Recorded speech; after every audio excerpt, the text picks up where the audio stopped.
man carries a gun, he tends to use it. Dan, you dead? Pity. I had just ordered a drink from that man. Took a job looking for some men to join me. Is it difficult? Impossible. How many you got so far? You and me, Who's she? we work for her. Good Lord. That's right. That man murdered my husband. I want something. I take it. He will take everything we have. So you seek revenge. I seek righteousness, but I'll take revenge. I need more than a few to help us fight. What a bunch of misfits we are. You know how to shoot that thing? I'm good. So am I. He's local, my friend. Oh, we're good. We got a Mexican. I sense we are bonding. Oh.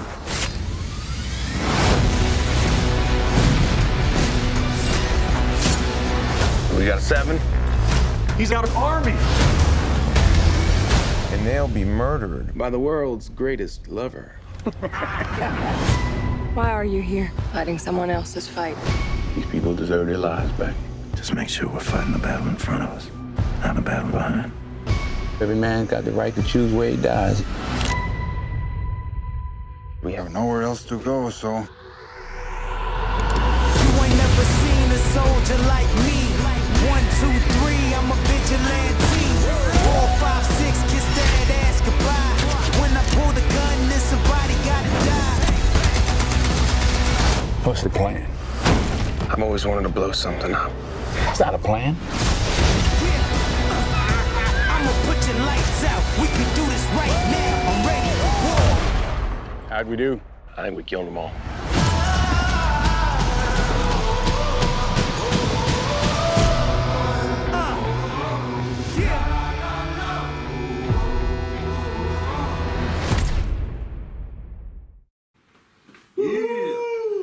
Welcome to BrosKnow's Entertainment Talk from Middle Earth. This is our review show for Magnificent Seven. We saw that a while ago.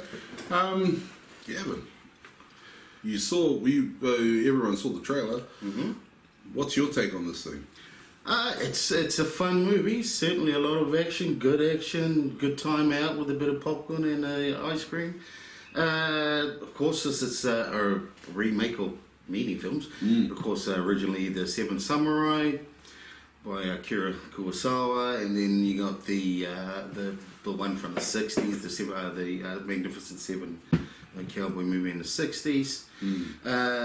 And this is more attuned to that one, obviously. It's a good movie. It's a lot of fun, great action in it.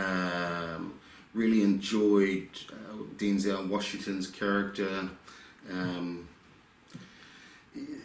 Yeah, I think if you're just going to watch it for a good time and not worry too much about anything else in it, then you're gonna enjoy it.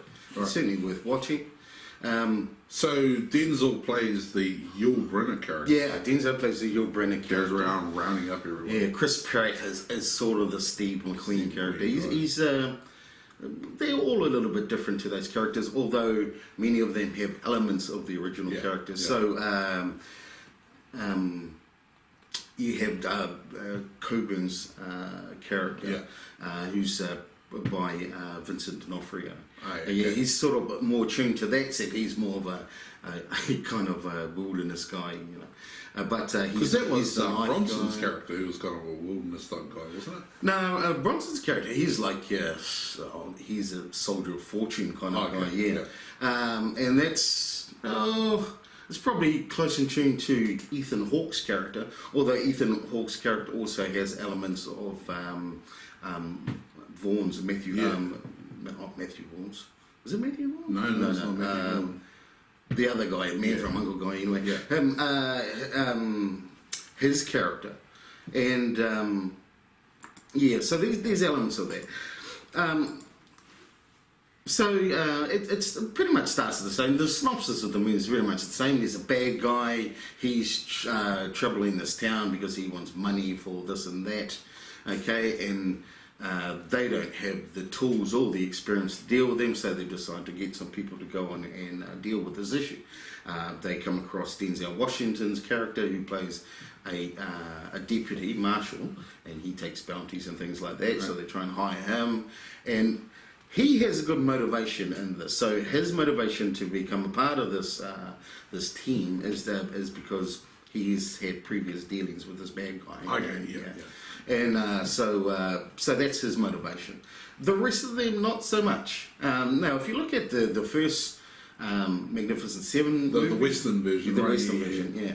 So a lot of them just jump in because they really don't have anything else, and they're kind of starving, or they're in a really difficult especially position. Robert Vaughn. Robert Vaughn's character. He wanted He's something kind of, to hide. Yeah, exactly. Because he's got a few people after his head. Yeah. And Charles Bronson's character, he's pretty much starving. He's cutting wood for a plate of beans, So that's kind of their story. James Coburn's character is just a friend of Yul Brynner's character. So So he kind of went along. Yeah. So Ethan. So the motivations are established in the original Magnificent. And they do it very quickly. And make it very apparent. These guys, not so much. They seem to, okay, let's go into the situation where we're probably going to die, and we're just going to do it for whatever reason. That is interesting. Yeah, and one of the things that's wrong, they start with some pretty interesting sort of backstories to these people. Besides Denzel Washington's character, they don't really go any further with it. Yeah. So I think they should have just done it like the original, just make it a very simple reason why they're doing it. Yeah. Because I'm going to starve if I don't. Or, Yeah. I'm going to die anyway. Yeah. So because every character needs motivation, otherwise you're sort of thinking, what's the point? Yeah. And if they don't establish that, then there can be issues. Yeah.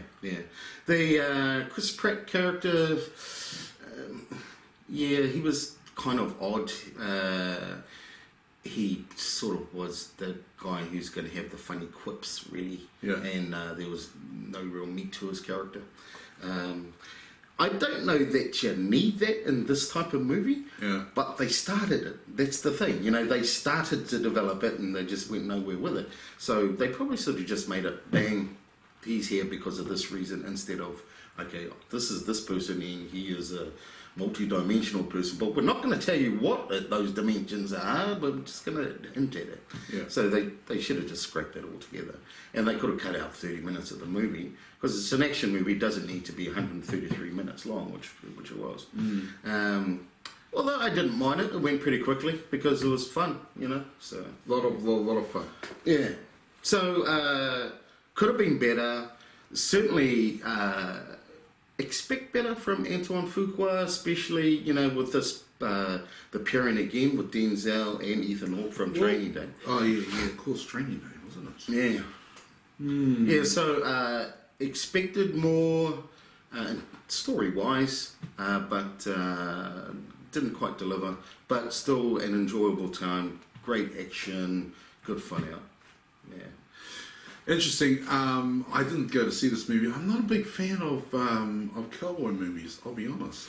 But it really does sound mixed, your reaction. I mean, it's good for one watch, maybe. Oh, bit of fun. I think you're what this is the kind of movie. It's an action movie, so it's a movie you'll watch multiple times, just when you want to turn your brain off and watch something. Yeah.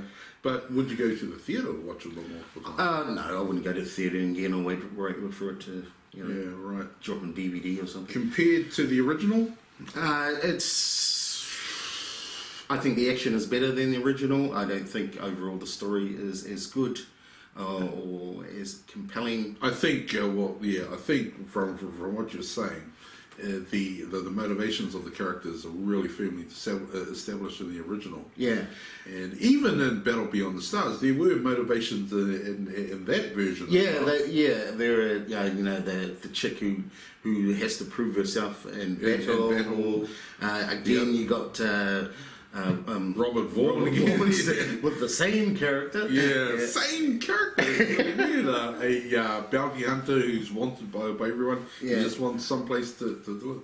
Interesting. Yeah. But so Battle Beyond the Stars, not a great movie, I'll be honest. But the motivations were pretty much established in that. Yeah, and probably one thing they didn't do as well in this movie as they did in the first Magnificent Seven movie was the team combining very much like Suicide Squad. Not enough time together to bond and be people that are going to be fighting for each other. Some guy there that's going to be looking out for my back. Yeah, exactly. Yeah.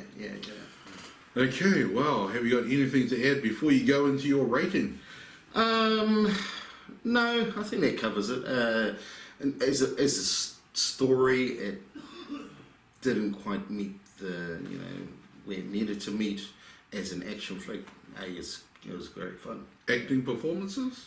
Oh yeah, acting performances well. Pretty solid. Denzel's always good. Denzel's always good. Chris Pratt's character was a little quippy and kind of like, okay, let's put Chris Pratt in there because he's funny. And he's in everything. Yeah, it kind of felt that way. I like Ethan Hawke's character. He was an interesting character. Yeah. Again, a bit of a combination of Robert Vaughn and Robert Vaughn and James Coburn's character. Yeah. Okay. So yeah.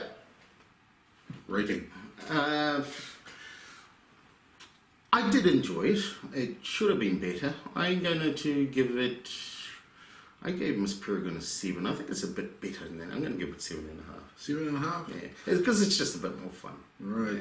It's actually not tracking that well in terms of box office, eh? No, it 7.5 sounds like it's worth at least one watch. It started off reasonably well, but it dropped fairly quickly. Yeah. Okay. So, reviews. They're always subjective. Make sure that you leave a comment if you disagree with what Gavin has said. From what I've been reading, it's a bit mixed as well. It's not. People have ranked it less than the original. Oh yeah, definitely. I think it's not as good as the original. Again, it started with stories. It tried to give these guys backstories where probably just a motivation to be there in the first place is what they required. Yeah. And they would have saved time, it would have been a tighter movie, and you wouldn't be only, why is this person going off to their death? That makes no sense to me. You wouldn't be asking those questions. Absolutely right. With 7 main characters, it's pretty hard to do that. Yeah. And you always have to spend some time on the villain as well. Yep. So, okay, 7.5. Still pretty decent watch. At least once. It's fun. Go see it for yourself. Absolutely. Right, that's us. Last words? No, just I'd definitely go and have a watch. Yeah. Okay. Leave a comment below. Sweet. Peace. Little.